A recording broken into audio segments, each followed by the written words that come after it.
नमस्कार दोस्तों, आप हैं राजेश निषाद और आज की जो राजनीतिक परिदृश्य है, जो तमाम जो राजनीति में घटनाएं हो रहे हैं, इसके विषय में राजेश निषाद जी से मैं चाहता हूं कुछ अपना विचार व्यक्त करें।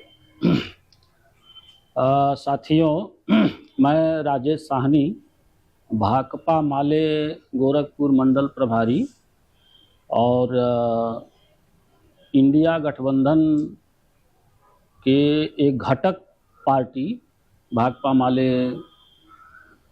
से मैं हूँ। और ख़ासकर आज जो पूरी परिस्थिति है देश में, 2 चरण का चुनाव हो चुका है, मतदान हो चुका है और अभी 5 चरण चुनाव बाकी है। जैसा कि आप जानते हैं, गोरखपुर से लेकर के चंदौली तक का जो चुनाव है वह 1 जून को होना है अंतिम चरण में। और यहाँ से गोरखपुर से जो उम्मीदवार हैं, सपा के प्रत्याशी गठबंधन की ओर से काजल निषाद और बांसगांव में सदल प्रसाद जी हैं। और जैसा कि आपको मालूम है कि भाकपा माले भी पहली बार इंडिया गठबंधन की एक घटक के रूप में शामिल हुई है और इस गठबंधन को बनाने में भाकपा माले ने प्रयास किया। और ख़ासकर इस गठबंधन में जनता से जो जुड़ा हुआ सवाल है और जो पूरी बुनियादी सवाल है जिस पर आम जनता अंदर अंदर सोचती है, समझती है और एक राजनीतिक हल चाहती है, उसका इस पर पार्टी ने संघर्ष करके इंडिया गठबंधन में एक मुद्दा भी तैयार किया और पूरे चुनाव में एक एजेंडा के तौर पर इसको उभारा भी। जैसा कि आप जानते हैं, बेरोजगारी इस देश की सबसे बड़ी समस्या है और अभी जो अंतर्राष्ट्रीय श्रम संगठनों ने सर्वे किया है उसके मुताबिक भारत में 83% जो पढ़े लिखे युवा हैं वो बेरोजगारी के शिकार हैं। और भारत सरकार बेरोजगारी की एक तरह से परिभाषा ही बदल दी है। जो पहले रोजगार की एक परिभाषा हुआ करती थी कि आप का काम का घंटा निश्चित होगा, आपको एक न्यूनतम वेतन जीवन यापन के लिए दिया जाएगा, उसकी गारंटी होगी, उससे कम नहीं होगा और कार्यस्थल पर भी ढेर सारे श्रम कानून लागू होंगे जिससे आपकी मानव गरिमा बरकरार रहे, मेहनत करते हुए, श्रम करते हुए भी। और रिटायरमेंट के बाद भी आपको पेंशन की व्यवस्था थी, ग्रेच्युटी कटती थी, तमाम तरह की सामाजिक सुरक्षा की व्यवस्था थी और चिकित्सा दुर्घटना हो जाने पर ईएसआई के तहत तमाम तरह की आपको सुविधाएं भी थीं। भारत सरकार ने इस पूरे मानदंड को बदलते हुए समूचे रोजगार की जो परिभाषा थी, जिसमें सामाजिक सुरक्षा, बेहतर वेतन, मानवीय गरिमा की गारंटी, इस सब को बदल करके अब यूएनडीपी के मानक के अनुसार यह तय कर दी है।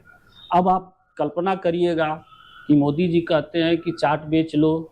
चाट बेचने वाला आदमी जो सड़क पर चाट लगाता है, उसमें मोदी जी के अनुसार, भारतीय सरकार के अनुसार, कि वो अकेले ही थोड़े रोजगार कर रहा है। चाट बनाने में फुल्की से लेके पानी से लेकर के और उसका सब कुछ तैयार करने में जो उसके बच्चे और पत्नी भी लगे रहते हैं, इस पूरे परिवार को उन्होंने मान लिया कि अगर एक ठेला लगाने वाला आदमी है तो उसका पूरा परिवार रोजगार से आच्छादित है, रोजगार मिल गया है। ये रोजगार की परिभाषा इन्होंने बदल दिया है और जो इन्होंने वादा किया था उसका तो कोई प्रश्न ही नहीं है। पहली बार मैं आपसे कहना चाहता हूं कि सरकार ये कोशिश कर रही है कि रोजगार की परिभाषा बदल दे, गरीबी की परिभाषा बदल दे। अब गरीबी आप सोचिए, पहले ये माना जाता था कि गरीबी उसको मानते थे कि जो न्यूनतम आजीविका के लिए उसका जो वेतन होता था, जिसमें वह गांव में 2400 कैलोरी ऊर्जा शहर में 2100 कैलोरी ऊर्जा प्राप्त कर सके, और उस 2100 और 2400 कैलोरी ऊर्जा प्राप्त करने के लिए जो उसको मीन्स की ज़रूरत थी, अनाज की, फल की, दूध की, जिससे उसकी ज़रूरतें पूरी हो जाएं, और उसका जो मूल्य तय होता था वो न्यूनतम मजदूरी तय होता था। और ये माना जाता था कि जो व्यक्ति 2100 कैलोरी या 2400 कैलोरी ऊर्जा प्राप्त करने के भर का अनाज और ये सब पर अर्निंग कर लेता है, वो जो है गरीबी रेखा के ऊपर होता है। जो नहीं अर्निंग कर पाता था उसको गरीबी रेखा के नीचे माना जाता था। भारत सरकार ने इस WHO के इस मानक को बदल करके एक फार्मूला ले आया है, बहुआयामी गरीबी। अब बहुआयामी गरीबी क्या है? उसमें वो कह रहे हैं कि ऐसा व्यक्ति जिसका खाता हो बैंक में, जिसके लड़के सरकारी अस्पताल में पढ़ रहे हों, जिसका प्रसव जिन महिलाओं का सरकारी अस्पताल में हो रहा हो, जिनका जो इंटरनेट का उपयोग कर रहे हों, जो दुपहिया का उपयोग कर रहे हों, ऐसे लोग अब जो है ऐसे लोग जो जिन सड़क से जिनकी कनेक्टिविटी है, वो ऐसे लोग जो हैं गरीबी ये वो 10 पॉइंट बनाए हैं, ऐसे लोग गरीब नहीं माने जाएंगे, बहुआयामी गरीबी से ऊपर हो गए हैं। और नीति आयोग जो पहले योजना आयोग हुआ करता था, उसके आंकड़े के बहाने कह रहे हैं कि हमने 2014 से लेकर 23 तक 25 करोड़ लोगों को गरीबी रेखा के ऊपर कर दिया। मैं आपसे कहना चाहता हूँ, वही RBI, वही जो है भारत सरकार का NSO नेशनल सैंपल ग्रुप जो है, ये आंकड़ा दे रहा है कि इस देश में कोरोना काल के बाद लोगों की, समूचे मजदूरों की आमदनी आधी हो गई है, महंगाई 8 गुना बढ़ गया है। तो ऐसे में जिन्होंने जनधन खाता खोला था, 19 करोड़ खाता खुला था और 8.5 करोड़ खाते में आज भी जीरो बैलेंस पर वो लोग हैं। और जो लोग भी ये खाते पीते दिख रहे हैं, इनकी समूची जो अर्थव्यवस्था है वो कर्ज की अर्थव्यवस्था है। आप गांव में जाइए, दलित बस्तियों में, पिछड़ी बस्तियों में, गरीबों में, मुस्लिम समुदाय में जाइए, तो 70% आबादी जो है माइक्रो फाइनेंस एवं स्वयं सहायता समूह के कर्ज जाल में फंसे हुए हैं। जो बचे हुए लोग हैं वो जो है सूदखोरों के जाल में फंसे हुए हैं। पहली बार इस देश में हुआ है कि जो दैनिक मजदूर थे, दिहाड़ी मजदूर जिसको बोलते हैं, उनके अंदर आत्मविश्वास इतना होता था कि वो कहते कि हमारा कोई पहुंचा काट लेगा। लेकिन पहली बार इस देश में 1921 और 22-23 का आंकड़ा है, भारत सरकार का आंकड़ा है कि पूरे देश में 450 के आसपास दिहाड़ी मजदूरों ने आत्महत्या किया है। और कर्ज जाल में फंस करके माइक्रो फाइनेंस के उत्पीड़न का जो शिकार हो करके महिलाएं दम तोड़ रही हैं, आत्महत्या कर रहे हैं, उनकी संख्या 200 के ऊपर है। कुशीनगर, महाराजगंज, गोरखपुर में भी महिलाओं ने आत्महत्या किया है। तो मैं आपसे कहना चाहता हूं कि जो आपको ये दिख रहा है कि 5 किलो अनाज से लोग बड़ा सुखी हैं, समृद्ध हैं, लेकिन अंदर उनके जीवन में झांक करके देखिए तो समूचे लोग तबाह हैं, कराह रहे हैं, कर्ज के जाल में हैं। और किसानों का, मजदूरों का बड़ी बुरी हालत है। और 26 करोड़ लोग तो संविदा कर्मचारी के रूप में ई-श्रम पोर्टल पर रजिस्टर्ड हैं, जिनकी जो आय है वो 10,000 रुपये के नीचे है उनका वेतन। आप बताइए, 26 करोड़ लोगों का वेतन 10,000 रुपये है। मैं आपसे कहना चाहता हूं, बताना चाहता हूं कि 10,000 रुपये प्रति माह कमाने वाला व्यक्ति, क्या भारत के संविधान में जो गरिमामय जीवन है, गरिमामय जीवन उनका अधिकार मिला है हुआ है, उसके अनुसार क्या कोई हमारे दो परिवार वाला आदमी आज के महंगाई में 10,000 रुपये वेतन पाने वाला वो परिवार अपने जीवन की गारंटी कर सकता है? शायद नहीं कर सकता है। इसलिए मैं आपसे कहना चाहता हूं कि बेरोजगारी, महंगाई, भ्रष्टाचार का आलम ये है कि पहले जो है 200 रुपये में कोई होमगार्ड काम करता था या चाहे लेकर के कुछ कर देता था, अब वो 500 के नीचे नोट ही नहीं पकड़ता है। थाने में जाइए, किसी भी कहाँ जाइए, गोरखपुर के रेंज में तो एक ये है सिस्टम विद इन सिस्टम चल रहा है, यानी वो सिस्टम में भी 1 2 3 लोग हैं जो पूरे सिस्टम को ऑपरेट कर रहे हैं, और उसमें भी कोई न कोई ऐसा उनका रिश्ता मुख्यमंत्री से डायरेक्ट जुड़ जाता है। तो ऐसे भ्रष्टाचारियों के खिलाफ तो कोई कामकाज, कोई कार्रवाई करने की बातें छोड़ दीजिए। जनता तबाह है बेरोजगारी से, महंगाई से, भ्रष्टाचार से। और इसीलिए मैं आपसे कहना चाहता हूं कि शायद पहली बार ऐसा हो रहा है कि भारतीय जनता पार्टी के पास कोई फोकल एजेंडा नहीं है, कोई सिंगल एजेंडा नहीं है।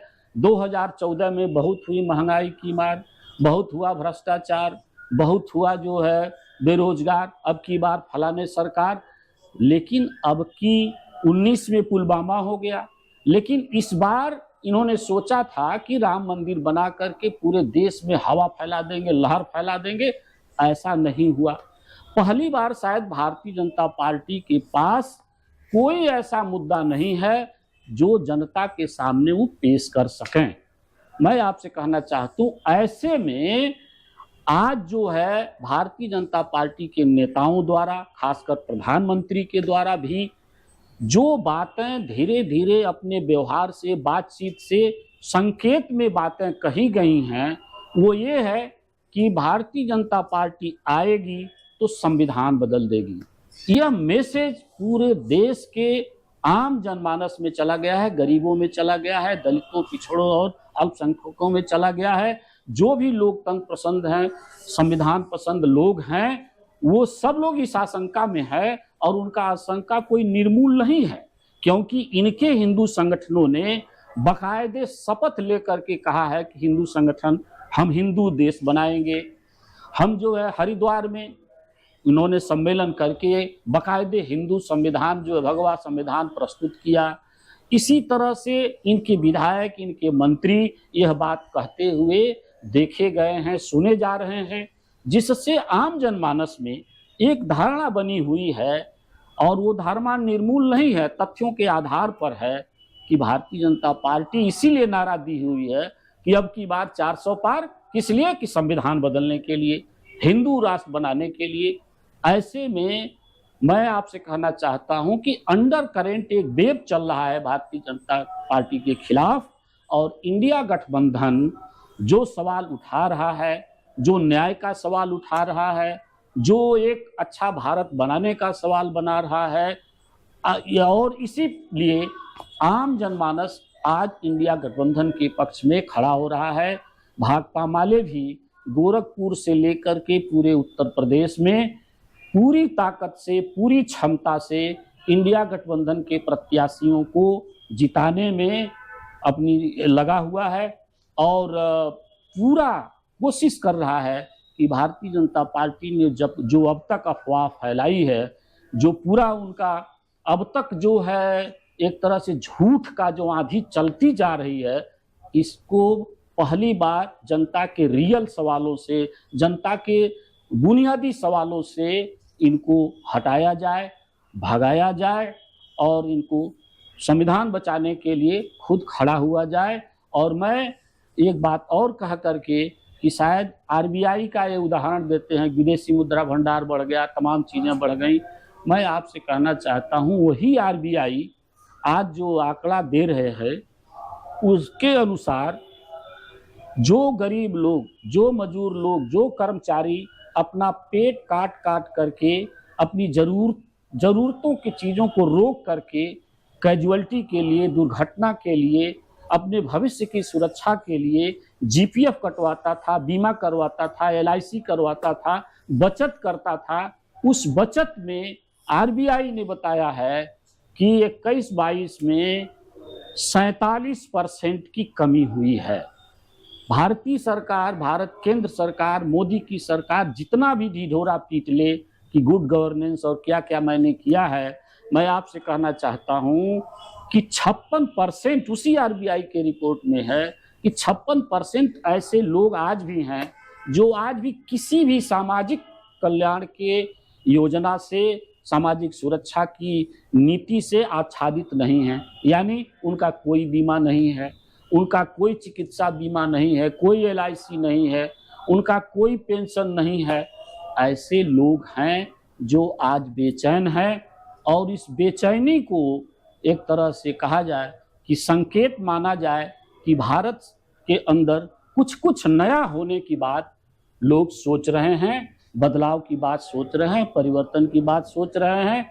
मैं आप सबसे अपील कर रहा हूं कि गोरखपुर में एक खास पोजीशन है। वो पोजीशन ये है कि यहाँ से निषाद समुदाय के प्रत्याशी लगातार होते रहे हैं, और लोगों ने एक तरह से सपोर्ट भी किया है। लेकिन यहाँ की जो ये खास परिस्थिति है, उसमें जो है लोग भावना में, झूठे अफवाह में, आधी में बहते रहे हैं। मेरी अपील है कि गोरखपुर में यदि आम आदमी का विकास, आम आदमी का जो है बेहतरी अगर चाहते हैं, तो भारतीय जनता पार्टी की सरकार के जो भी यहाँ नुमाइंदे हैं, प्रतिनिधि हैं, उनको बदलिए। और पहली बार शायद गोरखपुर में आधी आबादी तो उजाड़ी जा रही है, GDA के माध्यम से उनकी ज़मीनें छीनी जा रही हैं, मुआवजा भी उचित नहीं मिल रहा है। सरकार जो है अतिक्रमण के नाम पर चौड़ी चौड़ी सड़कें, विरासत के नाम पर जो सदियों से बसे हुए लोग हैं, उनको उजाड़ करके फेंक रही है।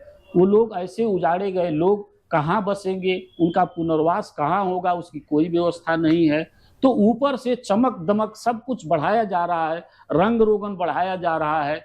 लेकिन उस रंग रोगन में आप दवा कराने जाइए अस्पताल में, तो वहाँ डॉक्टर नहीं है, वहाँ इलाज नहीं है। वहाँ जो है स्कूल कॉलेज देख लीजिए, पढ़ाई का स्तर पहले से गिरा है। तो इसलिए मैं आपसे कहना चाहता हूँ कि संविधान बचाने के लिए, लोकतांत्रिक अधिकार बचाने के लिए सर्वोपरि इस संविधान में धर्म, जाति, क्षेत्र, भाषा के आधार पर जो विभेद नहीं करना है, इसको बचाने के लिए आप सब लोग एक साथ आइए और इस सरकार को उखाड़ फेंकिए, भारतीय जनता पार्टी के प्रत्याशियों को हराइए, लोकतंत्र और संविधान का राज स्थापित करिए। यह बात कहते हुए मैं अपनी बात समाप्त करता हूं। धन्यवाद।